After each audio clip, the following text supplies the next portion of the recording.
আমার কাছে আসলে ফুলের গাছ তো সবসময় স্পেশাল।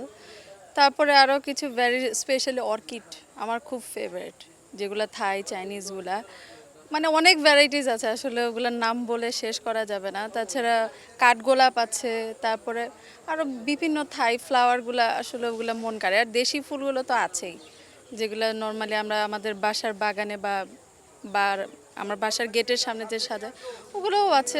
মানে ভ্যারাইটিস। আর ফল গাছের মধ্যে তো অনেক গাছ, মানে আম কাঁঠাল এগুলো সবই। ফল গাছ লাগাতে বেশি ভালো লাগে নাকি ফুল গাছ? আসলে একটা সময় ফুল খুব ভালো লাগতো, কিন্তু পরে এখন এখন আমার কাছে মনে হয় ফল গাছ বেশি ভালো লাগে, কারণ ওটা অনেক দিন থাকে, ওটার সাথে একটা স্মৃতি থাকে, আর বছরের পর বছর আমার কাছে থাকবে সেটা। আর ফুল গাছে একটা সময় দেখা যায় ওটা মেনটেন করা একটু টাফ, মানে এতে মনে হয় যে ফল গাছটা থাকে বেশি ভালো। মনে হয় না যখন মন খারাপ থাকে রঙিন ফুল দেখতে ভালো লাগে? অবশ্যই, তার জন্য তো ফুল গাছও কিনি। মানে বললামই তো, ইয়াং মানে যখন আরেকটু ইয়াং ছিলাম তখন শুধু ফুল গাছ, ফল গাছের দিকে অতটাই করতাম না, বাট এখন একটু চেঞ্জ হয়েছে। বাগান অবশ্যই করা হয়। হ্যাঁ, হ্যাঁ। কার সাথে করা হয়, কি রকম পরিচর্যা করা হয়? আমার শাশুড়ি তো আসলে মেইনলি গাছের পাগল। আমি পাগল ছিলাম, বাট ওনার মতো এত না, বাট ওনার কাছে থেকে আমি অনেক কিছু শিখেছি। এখন দেখা যায় বরং আমার কাছে জিজ্ঞেস করে কোন গাছে কোন সার দিতে হবে। এটা একটা মজা। বাসার ছাদে যেমন ধরেন শাকগুলা সিজনাল, তারপরে বিভিন্ন মিষ্টি কুমড়া, পেঁপে, এগুলো তো মানে সিজনাল থাকে, ওইটার এক ধরনের একটা আনন্দ। তা আমরা বেগুন গাছ এগুলো মানে কি আমরা শীতকালে অক্টোবরের দিকে সিজনাল শাকসবজিগুলো লাগাই, আবার যখন গরমকালের আগে আগে তখন যত ফলের গাছ লাগাই, একসাথে করি তো ভালোই লাগে। শাশুড়ি বৌমা সব সংসারেই দেখা যায় যে কিছুটা দূরত্ব থাকে। দুজন মিলে একসাথে গাছ পরিচর্যা করা, লাগানো, মেলায় আসা, সব মিলে আসলে কেমন যায়?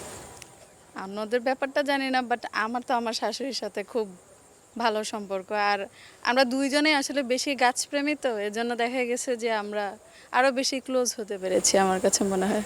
আপনার হাজবেন্ড এটা কিভাবে উপভোগ করে? সে তো আরও করে, সে তো বলে যে হ্যাঁ আমার জন্য ওই গাছ নিয়ে এসো, এই নিয়ে এসো। তারও অ্যাপ্রিসিয়েশন ডেফিনেটলি আছে, এত গাছ কিনতে তো টাকা লাগে নাকি, টাকার সোর্স তো লাগবে, খালি তো এই করলে হবে না। সে হচ্ছে ফান্ডার। হ্যাঁ, এটাই মেইন, আর আমরা হচ্ছে পরিচর্যাকারী। ওটা আসলে একটা শখ। শখ মানে খুবই শখ, সময়টাও কাটে।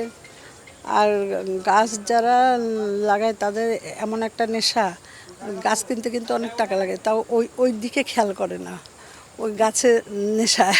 নার্সারি থেকে তো মেলায় আসলে দামটা একটু বেশি। হ্যাঁ, হ্যাঁ। তারপরেও এখান না, থেকে এখানে আসি যে ভ্যারাইটিস পাওয়া যায়, অনেক রকমের গাছ পাওয়া যায়। বাইরে হয়তো আমি যে ধরনের গাছ কিনতে চাচ্ছি বা পছন্দ করি সেটা পাচ্ছি না, এই। এই যে মেলায় আসলেন, সর্বোচ্চ কত টাকা দামের গাছ দেখেছেন এখানে এসে? আমি একটা গাছ, এটা আমি এইখানে দেখি নাই, বাইরে দেখলাম একটা আজোয়া খেজুর গাছ, 35,000 না কত এরকম ছিল। আর এখানে একটা গাছ দেখলাম, হ্যাঁ, 35,000 টাকা দেখলাম। বনসাই যে গাছগুলা থাকে, ওগুলার এত দাম কেন হয়? ওই বনসাই করতে তো ইয়ে লাগে, অনেক দিন লাগে, সিস্টেম আছে, ওগুলো সবাই পারে না। এই জন্য গাছগুলোর দাম বেশি হয়, অনেক দিন লাগে, অনেক টাইম লাগে একটা বনসাই যেহেতু করতে। ছাদ বাগান করেন, অনেক গাছ রয়েছে, হ্যাঁ, এমন হয়েছে কখনো গাছ মারা গিয়েছে, খুব খারাপ লেগেছে?